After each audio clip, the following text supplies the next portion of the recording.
Hello.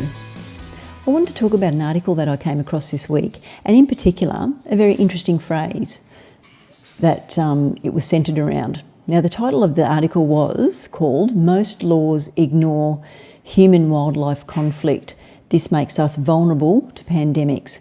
That's a pretty obtuse, pretty one-sided title, especially when we're talking about how COVID-19 actually took hold of the planet. Now, this author states that the root of the problem is a social phenomenon called human-wildlife conflict. This is when the interests of humans and the needs of wildlife overlap in a negative way. So, we all know what goes on in those wet markets.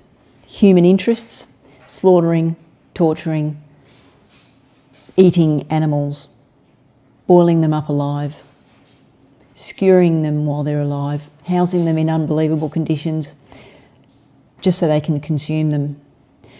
The needs of wildlife, not to be slaughtered, tortured, jammed into cages, boiled alive, skinned alive, skewered while they're alive. So it's pretty obtuse, pretty one-sided argument and one-sided attitude, if you like. Now, what has this got to do with dog behaviour and dog training? Well, it's got a lot to do with the attitude and setting our intention. And I wanted to talk about really focusing on the human companion animal conflict. And this is really important because nowhere in this article did I see the words responsibility and accountability.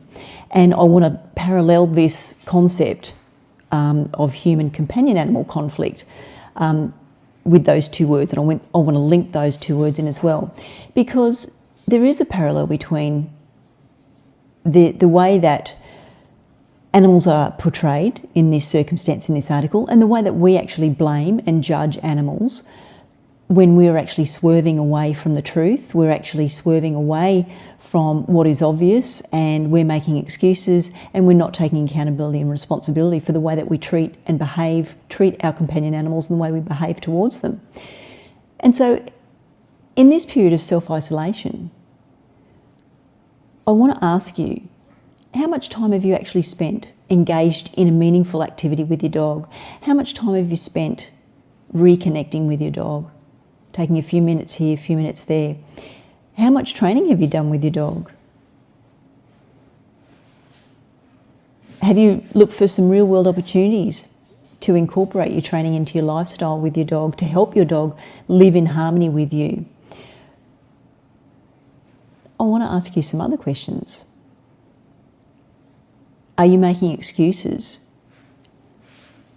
for not spending time with your dog, for not training with your dog, for not looking for real-world opportunities to incorporate into your lifestyle with your dog? Are you blaming your dog for their undesirable behaviour? This is really important because right now there's millions of dogs that are neglected. They're outside sitting in the dark alone, isolated away from their human family, their human social group.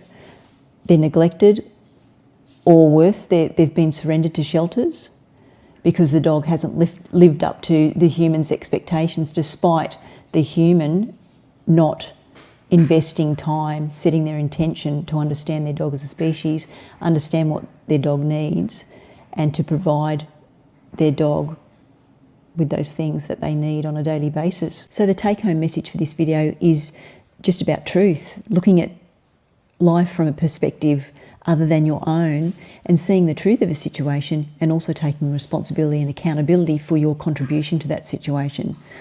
And when we do that, then we won't actually have a human companion animal conflict, because we won't be placing unfair expectations on our dogs and our companion animals, and we won't be blaming them for undesirable behaviour that we actually may have contributed to.